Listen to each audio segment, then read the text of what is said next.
Well, he is the Emmy-winning editor who's brought to life some of your favorite moments from Stranger Things. I'm Sam Eckmann of Gold Derby, and I'm thrilled to be joined with Dean Zimmerman, Stranger Things. Thanks for sitting down with me, Dean. My pleasure. Thanks for having me. This, I kind of want to just jump in with, because one of my favorite episodes of this season 3 was the Battle of Starcourt, which was one of several episodes you worked on. And it opens with, I think, such a great example of editing work when 11 is sort of telekinetically trying to rip this this tendril of the mind flayer out of her leg, and it's gross, and it's one of those classic, like, oh, I can't look at this moment. So right, but you want to. Yeah. So what goes for you as the editor? What goes into the construction of that moment to make the audience do that? For me, it's all about the kids' visceral reactions to it, and they're all so fantastic in their own right. But it's really just connecting with the audience, connecting with the characters and what they're going through in that moment, watching their, best friend, and in Mike's case, his girlfriend, going through this very traumatic thing where she, is having a knife inserted into her leg, and then that's not going to work, and they're trying, everyone's trying their hardest. But the biggest thing for me is the connectivity of the audience. So for me, it's really more about making sure that the audience is engaged and feeling what, all the characters around her are feeling. Yeah. It's a great moment. It's a fantastic way to open the season finale there. And the Duffer Brothers are sort of the creative forces behind this. And I want to know, what do they sort of tell you about how they want the feel and the flow of the series to be? From the start, the Duffer Brothers have really kind of give me and Kevin Ross for the first couple seasons, and then the Nat Fuller, who came on season 2 with Kevin, and then he came on with season 3 with me. They literally let us just do what we want. I mean, their scripts are very tight. They have a very clear vision of what they want, but they're also not afraid of letting us try anything and everything. And that's the beauty of our relationship, is we're able to try something and either they like it or they don't, but at least or maybe it leads to something else that wasn't intended. But the beauty of the Duffer Brothers is really, truly their innate ability to just bring out the best in everyone. And I think that's really just letting us do our job, letting us create, and letting us have the freedom and the unshackled, like you said, the freedom just to do whatever we want. And it's so rare these days, because it's all, there's lots of money in stake and all that kind of stuff as well. But that has never gone away with the Duffer Brothers. And in fact, we're friends outside of work as well. So it's really nice to be able to have that connection and be able to have that trust between each other. Yeah. Are they usually the ones that are in the editing room with you? How many people end up in that process with you? So if they're directing the episodes, absolutely yes. They are the showrunners and they are the executive producers. So they have kind of final say on everything. So like Sean Levy will direct a couple episodes, and Uta, she directed 2 episodes. So Sean and Uta will come in, for about a week and polish up their director's cut. And then the Duffer Brothers will come in and we'll work together, and they'll kind of go through and just kind of look at alternate takes or whatever it may be, tighten things up or slow things down. We really kind of, once the director's cuts are done, the Duffers they're very super focused on music and making it absolutely every frame perfect. And so the polishing really, that's where they shine, to be perfectly honest. Yeah. They love the editing room, and we love them being in there, because a lot of times in the editing room, it's like, oh, it's so boring. You watch the same thing over and over again. But with the Duffer Brothers, it's not like that. They're constantly looking, as we do, as perfectionists to make sure every frame is absolutely perfect and we're giving the audience our 150%. Yeah. And one of the things that sort of defines this show is a sense of nostalgia. It's so steeped in 80s culture. So I'm wondering, from your standpoint, are there sort of like touchstones from that period in film or television that you look to as an editor to sort of look as inspiration? Absolutely. Yeah, and the boys are very savvy that way. They definitely reference certain genres, definitely certain movies in certain things. And that's what really kind of drew me to the project, was as I was reading the scripts, I was like, oh my God, this is Goonies. Oh my God, this is Stand By Me. Like, these are all movies that I grew up with in the 80s that were, you know, transformative movies for the industry as well as just for me as a young boy growing up. So this all resonated with me, and it's so wonderful to be able to have that kind of incredible foundation early on to then be able to maybe portray it in a little bit of a different light now with a modern twist, but also keep it true to, you know, feeling nostalgic 80s. Yeah. I was wondering, because I noticed on your resume, you have a lot of film work. It seemed like Stranger Things is actually the only series you have worked on.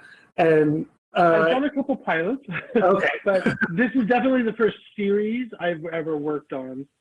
And I think you were going to ask me what brought me to it.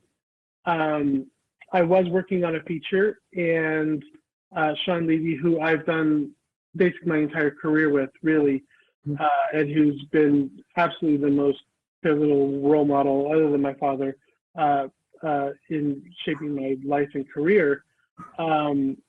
He you know, asked me, along with his producing partner, not partner really, but he's our post producer on the show, Rand Geiger, phenomenal. He's the one who kind of called me and said, hey, would you be interested in doing something like this if you're not busy? And I said, well, why don't you send me the script and let me read it? I read the script, fell in love. I said, okay, I'd love to meet the boys. Met them. So Sean is kind of the catalyst that kind of brought me into the project. Mm-hmm. So definitely all credit due to him and Rand for sure. And Rand has definitely harnessed that relationship with the Duffer Brothers in the most meaningful way. And again, we have such an incredible team surrounding us now that it's really just a really well-oiled machine at this point. Yeah, I always hear people too in working on television series say that the schedule is so insane. Coming from movies, do you agree with that? Is it more challenging to work on a television schedule? Well, so I've heard, you know, and Kevin Ross can definitely speak more to this than I can, but apparently broadcast television is much harder because you have deadlines, right? And not that we don't have deadlines, but we've kind of set it up, and Netflix was so, again, willing to just work with us and figure out a post workflow. This was their first forte into them being the studio as well as the network. And so they really kind of leaned on us, and Kevin coming from a television background and me really coming from a feature background. Yeah.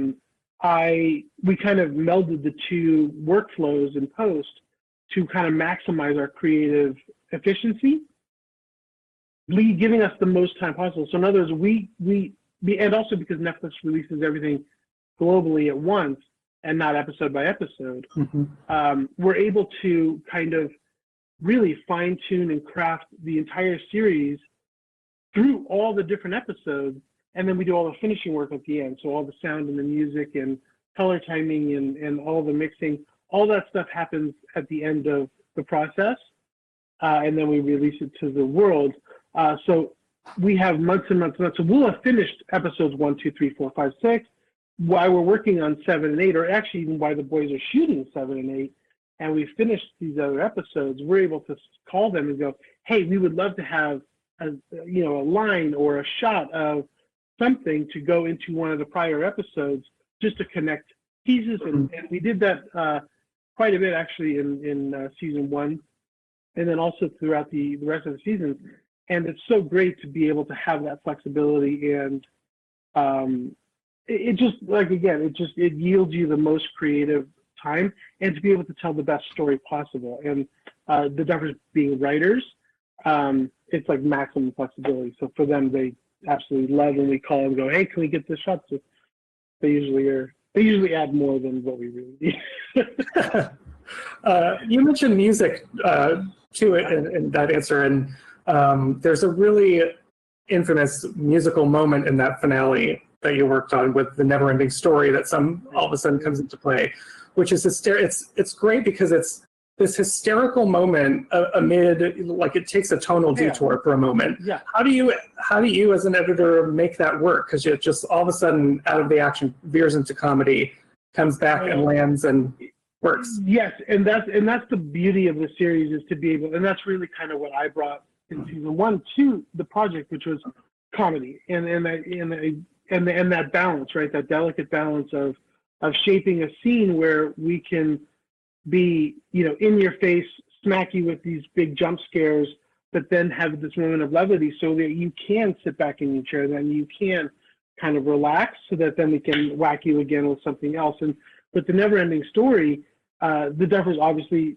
never having directed a musical or any kind of like music videos or stuff like that. Like it was definitely something that, thank God for Gatens, and they were so phenomenal with their not only pitch, but what you hear was an unprocessed, like, that is really Gaten Mazaraz singing and singing with Susie. They were both 100% live on camera. One was singing off camera when the other one was on, and vice versa. And so really for us, it was getting the music right and having it start kind of quiet and slow, and then build to kind of the more orchestral version of, or the synth orchestral version of the Neverending Story. That little chunk was a definite. We definitely worked on that a lot, and it was really a challenge to make sure that fit in organically and not felt like, I kind of related to the Hangover when Ed Helms usually busts out some kind of song in the middle of the right. So it kind of like did a little homage to that, if you will. But that was not like that. But what I'm saying, it was one of those things where, like, it had to go in. It was such an amazing thing that happened, and that we were actually to be able to marry it with the story was a very big triumph for us. Yeah. I think because editing is part of so many things. I think a lot of people, though, when they think of editing, they think of like action scenes. And that episode 2 has a really impressive moment where there's like the battle against the mind flayer in the center of the mall, but then it cuts between that and Hopper versus the Russian agent. So Correct. how do you construct that? How long does it take to get that right? So that people can follow correctly both stories. I'm so happy you asked that, because this is where I kind of enlisted my assistant, Catherine Naranjo, and I actually promoted her to actually a full editor to share credit with me in episode 8, only because she did such a fantastic job. And the way to get that sequence done was I really need to kind of focus on the kids up in the mall. And I said to Kat, I'm like, just take Hopper and the Russian Grigori and just, make me a really fast, action-paced, kick-ass scene down there. And then when you finished your part, I finished my part, we'll meld them together. And that was really what I'm so most proud of episode 8 is Kat's ability to not only step up and cut this amazing sequence down in the underbelly of the mall with the Russian, but it was also the seamless integration of the action above and the action below. And without her, we couldn't have done it. It did take a long time, and we definitely spent a little more time than what we normally would on that kind of a sequence, including with the Duffers as well. Like we really were kind of fine tuning those cuts absolutely perfectly throughout the process. And when the visual effects would come in, we would even start to tweak a little more. We would actually, the visual effects would actually sometimes drive where we would cut, because we would have them do like a flare or something, or a light effect that would kind of get us transitionally into other things, especially when they started throwing the fireworks and all that stuff. And yeah, that was definitely a historic moment for us, just to like kind of, like I said, integrate these two massive set pieces. But the biggest thing again for us is to make sure the audience is still engaged. And for me, it's all about performance and making sure that you are really connected with these characters.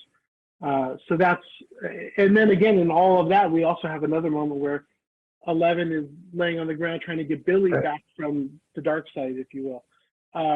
And so there's lots of moving pieces in there, and it definitely was a big chunk of our editing time. Yeah.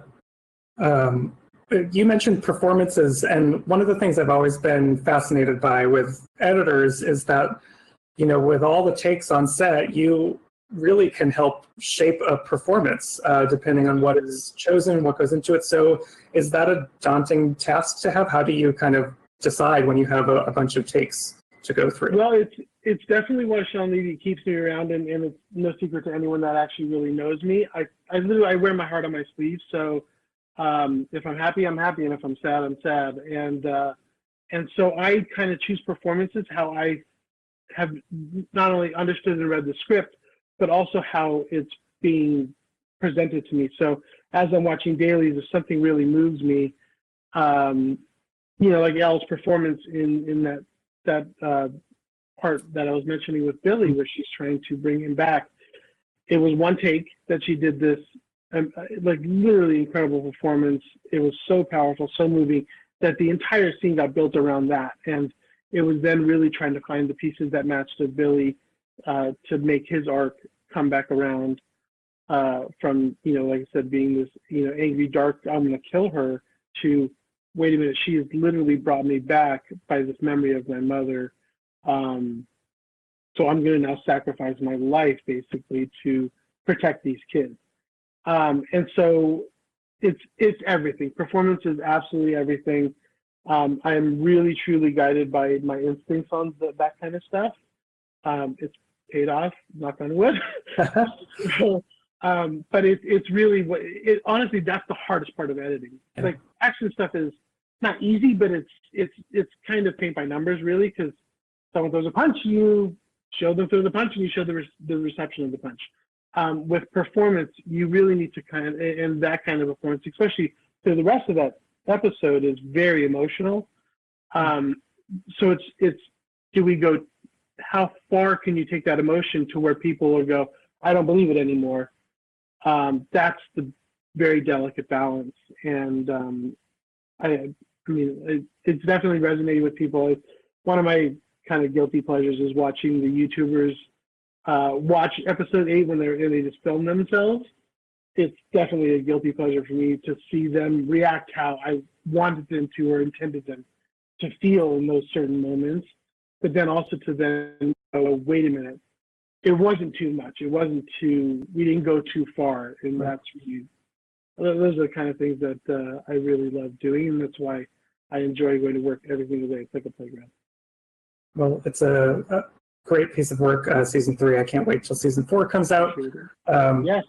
Especially when we get back shooting, we need to get back shooting. I know, but we'll all be waiting for it when it comes out. So everyone who's watching at home, make sure you subscribe to Gold Derby. Keep up to date with us throughout Emmy season, and there's plenty more interviews with lots of contenders like Dean. And Dean, thank you so much for joining me. It was a pleasure. It's been an honor to talk to you. I really appreciate it. Thank you.